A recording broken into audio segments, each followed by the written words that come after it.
NIO student जो कि अप्रैल 2024 का पेपर देने जा रहे हैं, जिनका पेपर कंटिन्यू जारी है। आज भी एक सब्जेक्ट का पेपर है, आज वो पेपर दे रहे। मेन पेपर मंडे से हिंदी का पेपर स्टार्ट हो रहा है। क्या कोई नया चेंज एनआईओ देख रहा है? अच्छा, एनआईओ की जो इवोल्यूशन टीम है वो बहुत एक्टिव है, बहुत तेजी से काम कर रही है। इवोल्यूशन पर मैं ठीक से आपको बात करता चलूं। जो 5 मार्क्स के क्वेश्चन है, प्लीज जो 5 मार्क्स के क्वेश्चन है कम से कम 3 पेज जरूर भरना, नहीं तो आप पास नहीं हो गए। 3 पेज जरूर भरना। वो कैसे भरना है वो आप देखो। 3 मार्क्स का जितना भी क्वेश्चन है कम से कम 2+ पेजेस तो आपको क्रॉस करने ही पड़ेंगे। 3 मार्क्स के लिए कम से कम 2 पेजेस क्रॉस करो। 5 मार्क्स के लिए 3+ पेजेस क्रॉस करो। ये चीज ध्यान रखिएगा, क्योंकि उतनी वर्डिंग में उसका आंसर होना चाहिए, क्योंकि ये बहुत स्ट्रिक्ट देखा जा रहा है मार्क्स को लेकर के। 1 मार्क्स के क्वेश्चन 1 से 2 लाइन में अगर फिनिश होता है चलेगा। 2 मार्क्स का क्वेश्चन 1 पेज तक, half page to 1 page, as per requirement, as per subject, आप इसको देखिए। 3 मार्क्स 2 पेजेस तक जाइए। 5 मार्क्स 3 पेजेस क्रॉस करिए, as per subject, as per requirement. जरूर कोशिश करिए कितने वर्ड्स जरूर आ जाए ताकि आप पास हो सके।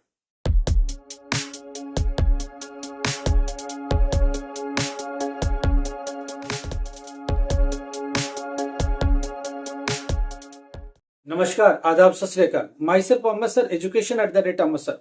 कुछ इंस्ट्रक्शन है कि मार्क्स की क्राइटेरिया को कैसे देखा जाए और इवोल्यूशन करने के तरीके को लेकर के कुछ बताया गया, वो मैं अपडेट आपके साथ करता चलता।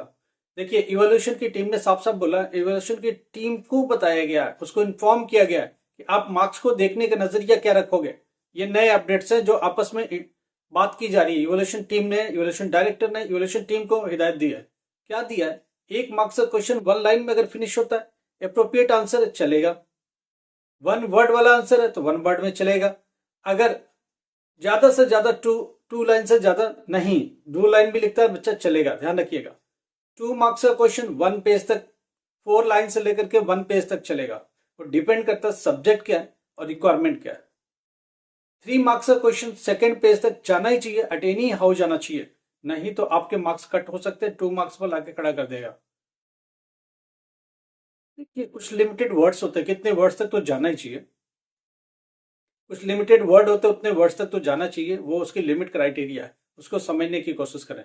3 मार्क्स का क्वेश्चन 2nd पेज तक जाएगा एंड तक।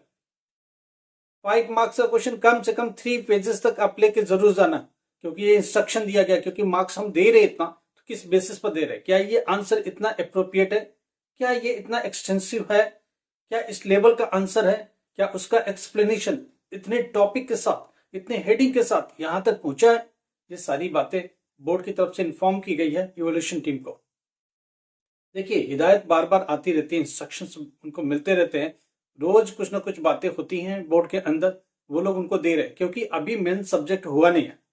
मेन सब्जेक्ट 15 को होगा हिंदी का।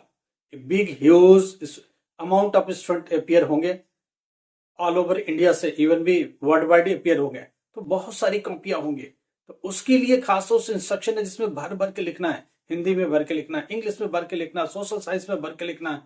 अब सोशल साइंस के स्टूडेंट 10th क्लास, प्लीज ध्यान रख ले, अगर आपकी कॉपियां ठीक से भर नहीं रही ना तो आपके पास होने के लाले पड़ जाएंगे।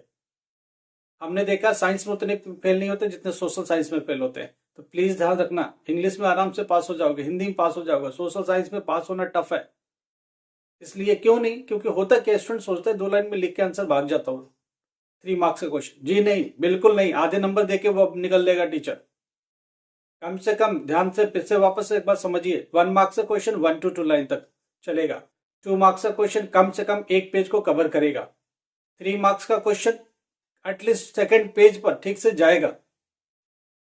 5 मार्क्स का क्वेश्चन 3 पेज कम से कम क्रॉस करना चाहिए। ये कुछ लिमिट्स दिए गए हैं, कुछ नए अपडेट्स हैं इवोल्यूशन को लेकर के। अगर आप चाहते हो ज्यादा मार्क्स पाना और अच्छे से पास होना, सब्जेक्ट कौन जिनमें भर भर के लिखने, ध्यान समझिए। सोशल, हिंदी 10th क्लास अगर देखा जाए तो social science, English, Hindi explain कर रहे हो तो ठीक से करो, पूरा एक्सप्लेन करो, पेज को खा जाओ ताकि लगे उनको कि स्टूडेंट ने करा है।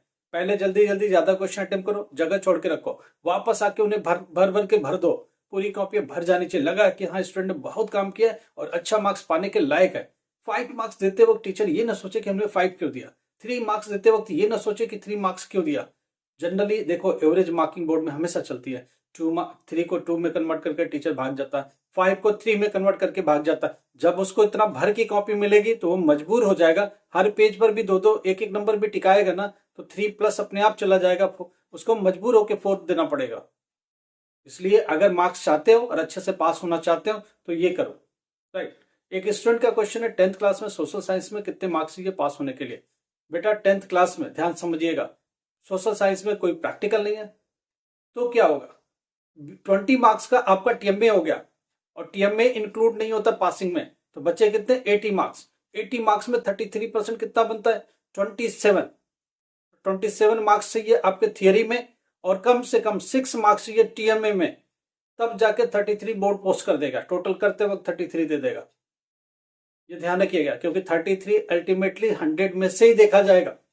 अगर आपका टीएमए नहीं है तो क्या होगा, अगर टीएमए नहीं है तो पूरा थियरी में 33 चाहिए। एक और स्टूडेंट का क्वेश्चन है 10th साइंस में। 10th साइंस में ध्यान से सुनना, 10th साइंस में है क्या चीज, प्रैक्टिकल 15 का है, बचा कितना 85, 17 मार्क्स का टीएमए है, टीएमए 17 मार्क्स का, थियरी का 20% होता है, 17 और 15 कितना हुआ 32 निकल गया तो कितना बचा 68 बचा। 68 में से पासिंग कितना चाहिए, 68 में से पासिंग कितना चाहिए 22 मार्क्स, तो 22 मार्क्स आपको लाना ही पड़ेगा, वो चीज आप अपना ध्यान रखिए। तो इस तरह हर सब्जेक्ट का डिस्ट्रीब्यूशन है और उनकी कहानी है। एक स्टूडेंट का पूछना डेटा एंट्री 10th क्लास में क्या है, data entry 10th class, Hindustani music 10th class, painting 10th class, practical में ही अगर 33 मिल गया आपको तो आप पास हो जाओगे। थियरी में बेशक 0, थियरी में बेशक एब्सेंट स्टूडेंट हो, थियरी में 1 नंबर पाता 0 नंबर पाता तो भी पास है, अगर प्रैक्टिकल में 33 सीधा सीधा लिखा है तो। अब यहाँ दूसरा क्वेश्चन है, स्टूडेंट ये कहता है कि हमने थियरी में कुछ लेके आए, प्रैक्टिकल में कुछ लेके आए, थियरी और प्रैक्टिकल मिला के डेटा एंट्री, पेंटिंग, हिंदुस्तानी म्यूजिक अगर 33 हुआ, प्रैक्टिकल और थियरी मिला के, टीएमए नहीं जोड़ना, यहाँ 33 हो गए तो आप बेझिझक पास हो गए। मान लो 30 प्रैक्टिकल में दे दिया, 3 आपके थियरी में दे दिया तो 33 हो गया, आप यहां से पास हो जाओगे। एक और स्टूडेंट का क्वेश्चन है, मैंने 2 सब्जेक्ट क्रेडिट किया, 3 सब्जेक्ट लिया, तो क्या मेरे को ग्रेस मार्क मिलेगा। जी नहीं, आपको ग्रेस मार्क्स नहीं मिलेगा। दूसरी बात, ग्रेस मार्क्स कैसे मिलता है ध्यान समझना, 5 सब्जेक्ट्स हैं, 5 में से 4 आप क्लियर पास हो, 5th में जाके आप 5 नंबर से फेल हो रहे हो, 5 मार्क्स से फेल हो रहा, तो यहां आपको ग्रेस लगेगा। वो टीएमए के बूते, अगर टीएमए मिला के 33 हो जाता है या प्रैक्टिकल मिला के 33 है, अगर नहीं 33 पोस्ट हो रहा तो वो फिर भी पास नहीं देगा, फिर ग्रेस भी नहीं देगा, ध्यान रखिएगा। तो इस तरह से पासिंग का क्राइटेरिया, हर सब्जेक्ट की अलग कहानी है, सबको मिक्स नहीं कर सकते, क्लास वाइज डिफरेंट है, 10th का अलग फार्मूला चलता है, 12th का अलग फार्मूला चलता है, सब्जेक्ट वाइज फार्मूला अलग चलता है, किसी में प्रैक्टिकल है, किसी में नॉन प्रैक्टिकल है, किसी में टीएमए इंक्लूड है, किसी में टीएमए के मार्क्स ज्यादा है, किसी में टीएमए के मार्क्स कम है। ये सारी बातें होते रहेगी। लाइक करो, सब्सक्राइब करो। Thank you so much, thank you.